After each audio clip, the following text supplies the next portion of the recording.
Sarah, as these reports unfold, what do you think listeners should keep in mind, because some of this information might be new to them? I would like listeners to keep in mind that just because something goes into a recycling bin doesn't mean it's going to be recycled. So it passes through a lot of different hands between the time that it's produced to the time that it's made into another material.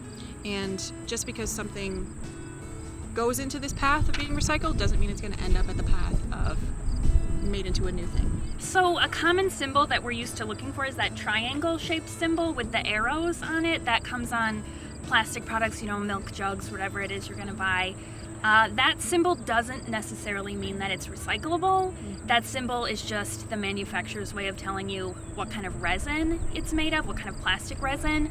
So just because you see that doesn't mean that you can throw it in the recycling bin. There's only certain shapes and types of plastic products that you can recycle.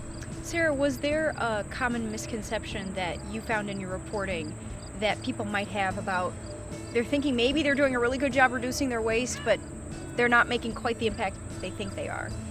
I think that goes back to the recycling the recycling streams themselves.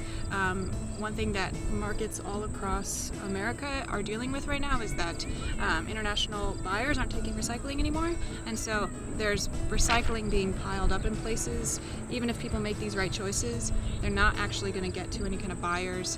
Another misconception that I saw was the idea that this can be laid on the consumer, kind of to go off what Claire was saying.